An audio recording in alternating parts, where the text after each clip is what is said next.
Will the land sustain? The land being a natural resource, it is a necessity to be careful in its use. Scientific reports indicate that the modern farming methods have overused the natural resource base. तो land जो है वो हमारा एक one of the natural resource है जो कि हमारे लिए बहुत ज़रूरी है कि हम इस पर ध्यान रखें, इसके यूज़ कैसे कर रहे हैं, इसके हम कैसे अपने प्रयोग में इसको ला रहे हैं। और साइंटिफिक रिपोर्ट हमें ये बताता है कि मॉडर्न फार्मिंग जो कि हम नए तरह के केमिकल फर्टिलाइजर्स जो भी हम इरिगेशन के लिए ट्यूबवेल्स जो भी हम यूज़ कर रहे हैं, ये हम इससे हम ओवर यूज़ कर दे रहे हैं। हम चीज़ों को काफ़ी ज़्यादा हमारे नेचुरल रिसोर्स को काफ़ी ज़्यादा यूज़ कर रहे हैं, जिसकी वजह से हमारा जो नेचुरल रिसोर्स है उसके लिए ये अच्छी बात नहीं है, हमारे आगे आने वाली पीढ़ियों के लिए ये अच्छी बात नहीं है। In many areas green revolution is associated with the loss of soil fertility due to increased use of chemical fertilizers. Also, continuous use of groundwater for tubewells irrigation has led to the depletion of the water table. Environmental resources like soil fertility and groundwater are built up over years. Once destroyed, it is very difficult to restore them. We must take care of the environment to ensure future development of agriculture. तो जैसे मैंने बोला कि land हमारे लिए एक natural resource है, हम इसका ओवर यूज़ कर रहे हैं, हम इसको ओवर यूज़ कर रहे हैं, हम ट्यूबवेल्स से इरिगेशन कर रहे हैं, हम अंधाधुंधी हम इरिगेशन कर रहे हैं, लाइक हमें जितना चाहिए हम उससे ज़्यादा यूज़ कर रहे हैं। इससे ये हो रहा है कि हमारे जो वाटर टेबल है, जो अगर हम इरिगेशन ट्यूबवेल का यूज़ कर रहे हैं ओवर यूज़, उससे हमारा जो वाटर टेबल है वो नीचे जा रहा है, ग्राउंड वाटर का जो लेवल है वो नीचे जा रहा है। हमारा जो केमिकल यूज़ कर रहे हैं, जो फर्टिलाइजर यूज़ कर रहे हैं, उससे हमारी जो सॉइल की फर्टिलिटी वो कम हो रही है। उससे हाँ, हम एक बार में अच्छा फसल तो निकाल ले रहे हैं, बट एट द मोमेंट हम ये तो देखो कि सामने जो हम अपनी जनरेशन आने वाली है उनके लिए हम अपने जो सॉइल है उनको काफ़ी ज़्यादा ख़राब कर रहे हैं, उनसे हमारे जो सॉइल है उसकी फर्टिलिटी कम हो रही है। उसके बाद ये सब सारी जो चीज़ें हैं वो काफ़ी टाइम बाद बनती हैं, वो उनको बनने में सालों लग जाते हैं, हज़ारों साल लग जाते हैं, और हम इसको एक फसल, दो फसल, तीन फसल में ही हम उनको जो सॉइल डिप्लीशन है वो काफ़ी ज़्यादा हो रही है, उससे हमारी जो मिट्टी है उनकी अंदर की जो उपजाऊपन है वो कम हो रहा है। तो इससे हमें इन सब चीज़ों के जो हमारे इन्वायरमेंट है, जो भी हमारा पर्यावरण है, उनकी हमको रक्षा करनी चाहिए, उनको देखना चाहिए और सोच समझ के हमारे आगे आने वाले फ्यूचर के बारे में भी सोचना है। और ये सब देख के ही हमें जो कल्चर है, जो हमारी किसानी है, उन सारी चीज़ों में ये सारी चीज़ों को कम करना पड़ेगा या फिर इसको मिनिमम रखना पड़ेगा, और हमें फ्यूचर के बारे में भी सोचना पड़ेगा।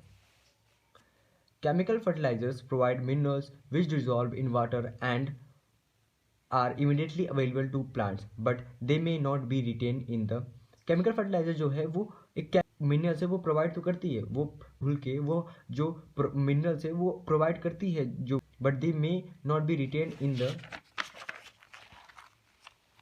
in the soil for long. They may escape from the soil and pollute groundwater, rivers, lakes.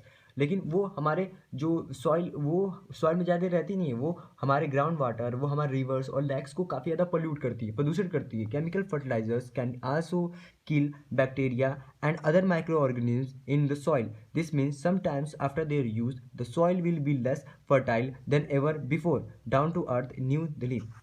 तो कहने का मतलब कि जो हमारे उससे जो हम केमिकल फर्टिलाइज़र यूज़ कर रहे हैं उसकी वजह से हमारे जो हमारे माइक्रो ऑर्गेनिज्म हैं, जो बैक्टीरिया, जो कि एक किसानी में, हमारी एग्रीकल्चर में हमें काफ़ी ज़्यादा हेल्प करती है, काफ़ी हेल्प करता है। अर्थवर्म जो है वो हमारे एग्रीकल्चर में काफ़ी ज़्यादा बेनिफिशियल है, वो काफ़ी हेल्प करता है। तो उनकी वो भी केमिकल की यूज़ की वजह से उनकी डेथ हो जाती है, वो काफ़ी ज़्यादा मर जाते हैं। माइक्रो ऑर्गेनिज्म जो होते हैं वो भी नहीं रहते, तो उसकी वजह से जो सॉइल है उसकी फर्टिलिटी भी कम हो रही है, इसको भी हमें ध्यान में रखना है, देखना है। The consumption of chemical fertilizer in Punjab is highest in the country. The continuous use of chemical fertilizers has led to degradation of soil health. Punjab farmers are now forced to use more and more chemical fertilizers and other input to achieve the same production level. This means cost of cultivation is rising very fast. तो कहने मतलब कि जो हमारा जो पंजाब है, जो हमारी स्टेट है पंजाब, उसमें जो केमिकल का जो यूज़ है, केमिकल फर्टिलाइज़र का जो यूज़ है वो सबसे ज़्यादा किया जाता है हमारे देश में, हमारे भारत में। और ये ऐसे ही और ऐसे यूज़ करते करते ऐसे ही हम पंजाब में ऐसे यूज़ करते करते ही केमिकल फर्टिलाइज़र का यूज़ करते करते जो जैसे जो सॉइल का वो डिग्रेडेशन काफ़ी ज़्यादा हो गया, उसकी जो उपजाऊपन है वो काफ़ी कम हो गया, काफ़ी ज़्यादा ही कम हो गया। उसकी वजह से अब फार्मर्स को, किसानों को ये करना पड़ रहा है कि सेम अमाउंट जो क्रॉप्स उनको वो उगाते थे, कुछ एक अमाउंट में, एक amount of chemical fertiliser use करके जो क्रॉप वो लोग उगाते थे, जो फसल वो उगाते थे, अब उनको वही क्रॉप को, वही फसल को उगाने के लिए उनको दुगना अमाउंट में केमिकल फर्टिलाइज़र यूज़ करना पड़ रहा है, जिसकी वजह से जो कल्टीवेशन का जो कल्टीवेशन का जो कॉस्ट है वो काफ़ी बढ़ रहा है, दिन ब दिन वो बढ़ते जा रहा है। तो ये सारी चीज़ें भी हमको ध्यान में रखनी है। हमें केमिकल फर्टिलाइज़र यूज़ करना है, लेकिन मैन्योर्स यूज़ करने हैं जो कि एक नेचुरल फर्टिलाइज़र है जिसको हमें यूज़ करना है। फिर आगे देखते हैं। Fourth, how is the land distributed between the farmers of Palampur? You must have realise how important land is for farming. तो हम आगे देखते हैं कि कैसे जो डिस्ट्रीब्यूशन जो ऑफ लैंड है, जो लैंड की डिस्ट्रीब्यूशन है वो पालमपुर में कैसी है, फार्मर्स के बीच में कैसी है। You must realise how important land is for farming. Unfortunately not all the peoples engaged in agriculture have sufficient land for cultivation. In Palampur, about one third of 450 families are landless. तो आपको पता ही चल गया होगा कि farming करने के लिए, किसानी करने के लिए हम किसानों के पास ज़मीन होनी चाहिए। तो अनफॉर्चुनेटली लेकिन पालमपुर में जितने भी किसान हैं उनके पास खुद की ज़मीनें नहीं थी खेती करने के लिए। In Palampur about one third of 450 families are landless. One third मतलब 150 फैमिलीज के पास ज़मीनें नहीं हैं। 150 families, most of them Dalit, और उसमें से अधिक लोग दलित हैं। Have no land for cultivation, तो उनको खेती करने के लिए उनके पास ज़मीनें नहीं हैं। Of the remaining families who own land, 240 families cultivate small plots of land less than 2 hectares in size. Cultivation of such plot does not bring adequate income to the farmer family. से around 440 families के पास small plot है, कहते हैं वो 2 hectare से छोटी हैं, और उसमें जो हम कल्टीवेशन करते हैं, जो हम किसानी करते हैं, जो हम फसल उगाते हैं, वो उन किसानों के लिए मतलब उनके फैमिली के लिए उतना काफ़ी नहीं है। इन 1960 Govind was a farmer with 2.25 hectares of largely unirrigated land. With the help of his 3 sons, Govind cultivated the land, though they did not live very comfortably.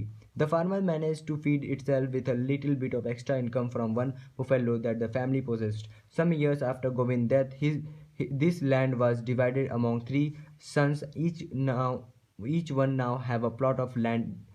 This is only 0.75 hectare in size. Even with improved irrigation and modern farming method, Govind's sons are not able to make a living from their land. They have to look for additional work during part of the year. तो 1960 की बात है। गोविंद नाम का एक किसान था जिसके पास 2.25 हेक्टेयर्स की ज़मीन थी, अनइरिगेटेड ज़मीन थी, जिसपे वो अपने 3 बच्चों के साथ वो कल्टीवेशन करता था, खेती करता था। Though they did not live very comfortably, और उससे वो काफ़ी अच्छे से नहीं जी पाते थे, उनकी लिविंग उतनी अच्छी नहीं हो पाती थी, और वो लेकिन फिर भी वो कैसे भी मैनेज करके अपने फैमिली को, अपने परिवार को कैसे भी पालन पोषण कर रहा था, क्योंकि उसके पास एक बुफेलो थी जो कि बुफेलो थी जिससे थोड़ी मोड़ी एक्स्ट्रा पैसे आते थे, जैसे कि दूध से आ जाते थे, उससे वो अपने परिवार को संभाल रहा था। Some years after Govind death, कुछ सालों बाद गोविंद की मृत्यु हो जाती है। उसके बाद उसका जो लैंड होता है वो 3 पार्ट में डिवाइड हो जाता है, 0.7 हेक्टेयर इन साइज। उनके तीनों बच्चों के पास 0.7 हेक्टेयर्स की जो साइज़ की जो प्लॉट है वो मिलते हैं। लेकिन अब जो उनके बच्चे होते हैं वो इम्प्रूव्ड इरिगेशन और मॉडर्न फार्मिंग मेथड्स के यूज़ करने के बावजूद जो उससे वो एक लिविंग रोजगार परिवार की पालन पोषण नहीं कर पा रहे थे, वो अपने बेसिक नीड्स को पूरा नहीं कर पा रहे थे। उसकी वजह से उनको उनको कुछ और भी काम करना पड़ रहा था during part of the year. उनको कुछ भी और भी काम करना पड़ रहा था जिससे वो अपने रोजगार और अपने घर का पालन पोषण कर सकें।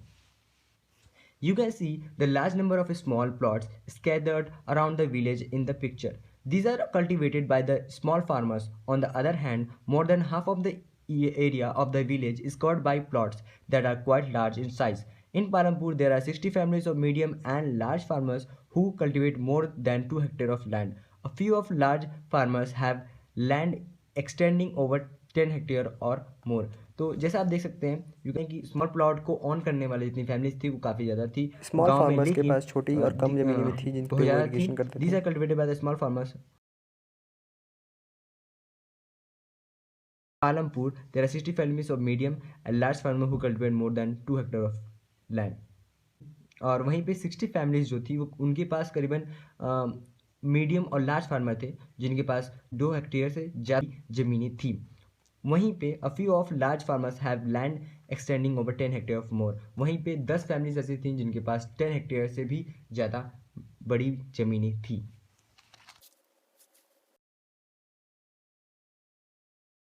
After land, labor is the next necessary factor for production. Farmer requires a great deal of hard work. Small farmers, along with their families, cultivate their own fields. Thus, they provide the labor required for farming themselves. Medium and large farmers hire from farm labours to work on their field.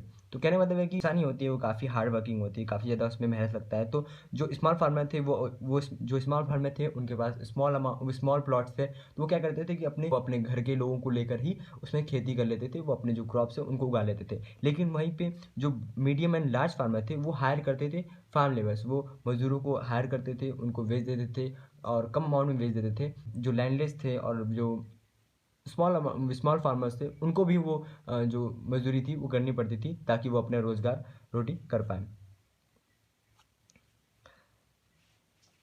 Farm labours comes either from landless families और families cultivating small plots of land. तो जैसे मैंने बोला कि जो farm labours थे वो कहीं ना कहीं वो या फिर लैंडलेस होंगे या फिर वो थे जिनके पास स्मॉल अमाउंट में लैंड थी। Unlike farmers from labour do not have a right over the unlike farmer farm labours do not have the right crops grown on the land. Instead, they are paid wages by the farmer for whom they work. Wages can be cash or in the kind of a crop. Sometimes laborers get meals along. Wages vary widely from region to region, from crop to crop, from one farm activity to another, like sowing and harvesting. There is also a wide variation in the duration of employment. जैसे आपको पता है कि जो farmers होते हैं उनको तो पता है कि उनको जो फसल उगा रहे हैं उनको वो फसल मिलेगी, लेकिन वहीं पे जो फार्म लेबर थे उनको पता नहीं है कि उनको क्या मिलेगा। लाइक उनको मजदूरी का जो दिहाड़ा है उनको क्या मिलेगा, लाइक उनको कैश मिलेगा या फिर उनको जो क्रॉप उगा रहे हैं उनको वो मिलेगा या फिर उनको मील्स मिलेंगी, उनको वो खाना मिलेगा, एक टाइम का उनको खाना मिलेगा, 2 टाइम का। वो जो भी मीडियम और लार्ज फार्मर जो भी थे उनको प्रॉमिस करते थे, लाइक जो भी उनसे लगाते थे, बताते थे कि इस कंडीशन में आपको काम करना पड़ेगा, तो उनको उस कंडीशन में काम करना पड़ता था। तो जो वेजेस थे वो काफ़ी डिफरेंट थे, लाइक आपको कुछ भी मिल सकता है, आपको रीजन टू रीजन अलग थे, क्रॉप टू क्रॉप अलग थे, season to season, one farm activity to another. हर फार्म एक्टिविटी के लिए डिफरेंट था, हर रीजन में अलग था, हर क्रॉप के लिए अलग था। तो a farm a farm labor might be employed on a daily basis or for a particular farm activity like harvesting or for a whole year। तो एक जो फार्म लेबर जो मजदूरी कराई जाती थी वो या फिर एक दिन के लिए कराई जाती थी या फिर एक पार्टिकुलर फार्म एक्टिविटी के लिए। जैसे कि अगर आप धान काट रहे हैं तो उनको बस धान काटने के लिए ही, लाइक अगर एक फसल में अगर किसी चीज़ की ज़रूरत है तो अगर एक फसल हो गई उसको काटना है तो वो हो गया, तो फिर आपका जो उसके बाद जो आप है वो ख़त्म, आप एम्प्लॉयड नहीं रह गए। तो उनको डेली बेसिस पे या फिर एक पार्टिकुलर सीजन पर या फिर एक पार्टिकुलर फार्म एक्टिविटी के लिए उनको लेबर लिया जाता था। डाला is landless farm labor who works on a daily wage in Palampur. This means he must regularly look for work. The minimum wage for farm labor set by the government is 300 rupees per day, March 217. But डाला gets only 160। तो डाला एक landless labour है, वो daily base पे काम करता है, तो मतलब उसको रोज नए नए काम खोजने पड़ेंगे खुद के लिए ताकि वो अपने रोजगार और अपने घर परिवार को देख सकें। सरकार द्वारा एक मिनिमम वेज बताया गया है जो कि है 300 पर डेज, जो कि है मार्च 2017 से, बट डाला को सिर्फ 160 रुपीज़ ही दिया जाता है। क्यों? क्योंकि कंपटीशन बहुत ज़्यादा है, सबको काम चाहिए, सबको रोजगार चाहिए था, सबको रोजी रोटी चलानी है, तो वो कहीं ना कहीं वो किसी न किसी कंडीशन की वजह से वो जो भी जितना भी कोई भी बिग फार्मा या मीडियम फार्मा देता था वो उस अमाउंट पे राजी हो जाते थे।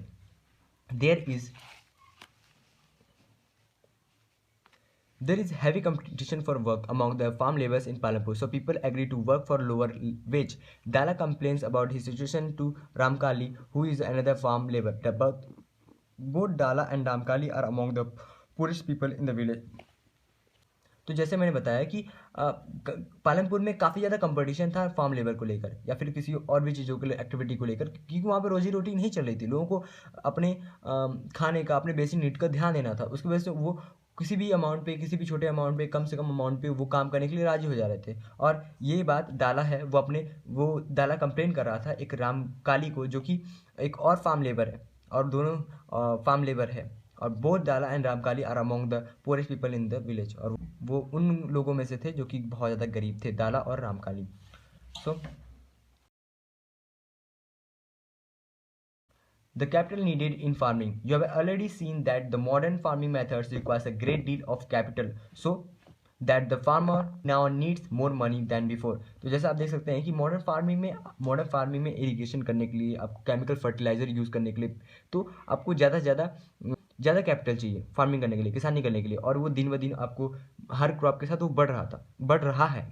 Most small farmers have to borrow money to arrange for the capital. They borrow from large farmers or the village moneylenders or the traders who supply various inputs for cultivations.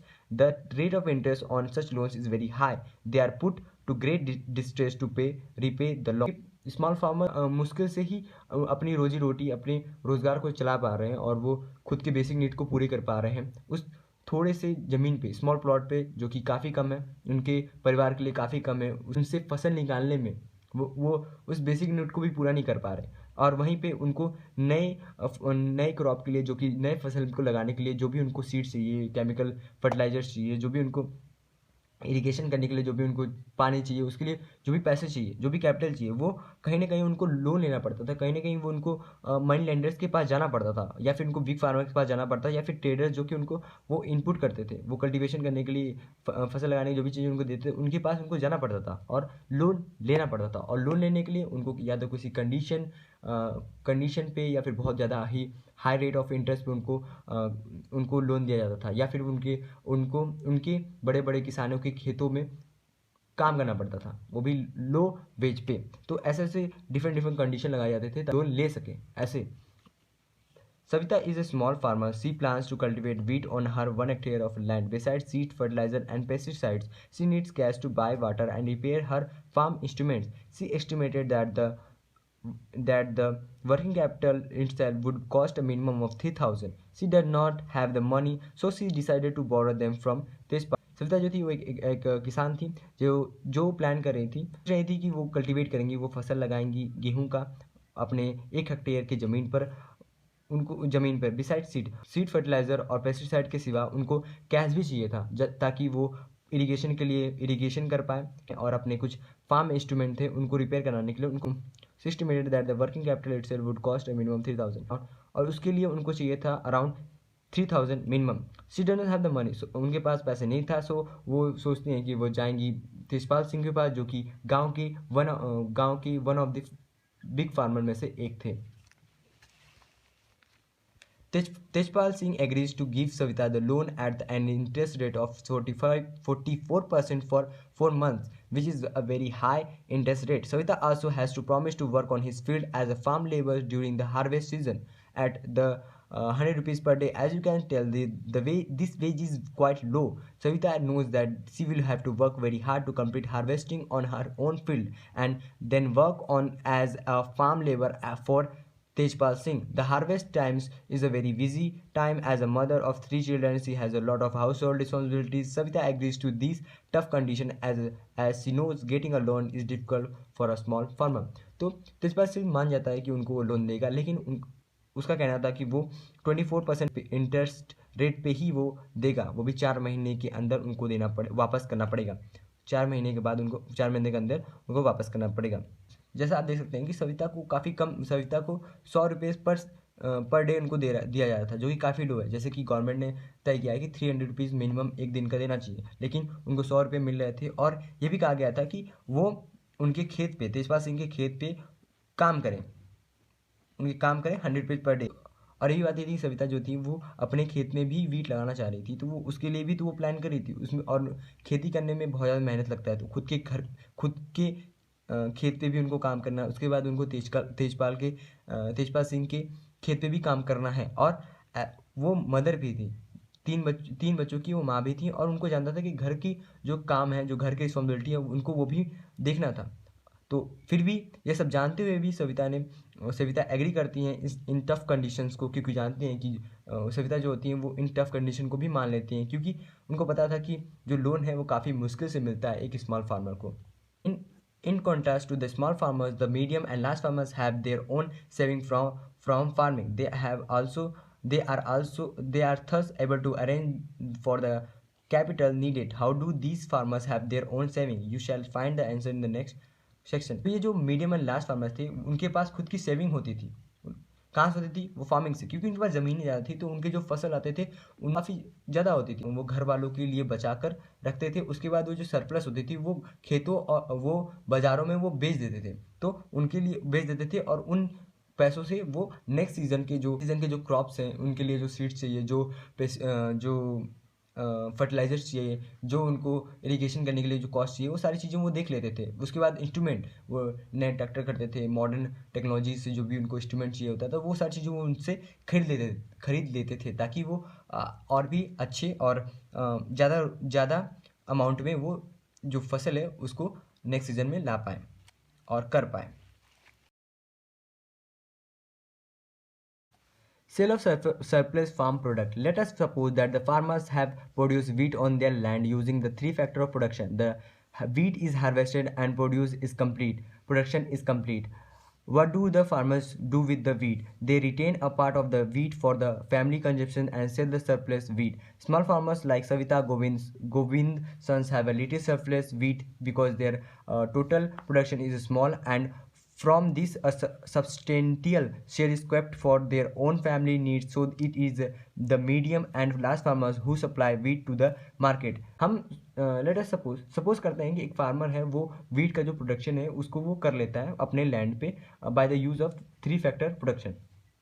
तो three factor of production को use करके एक farmer है वो अपने खेत पर wheat का प्रोडक्शन कर लेता है। The wheat is harvested and production is complete. जो वीट है वो जो वीट की जो प्रोडक्शन है वो कम्प्लीट हो गया है। और तो अब जो फार्मर है, जो किसान है, वो उस गेहूं के साथ क्या करेगा?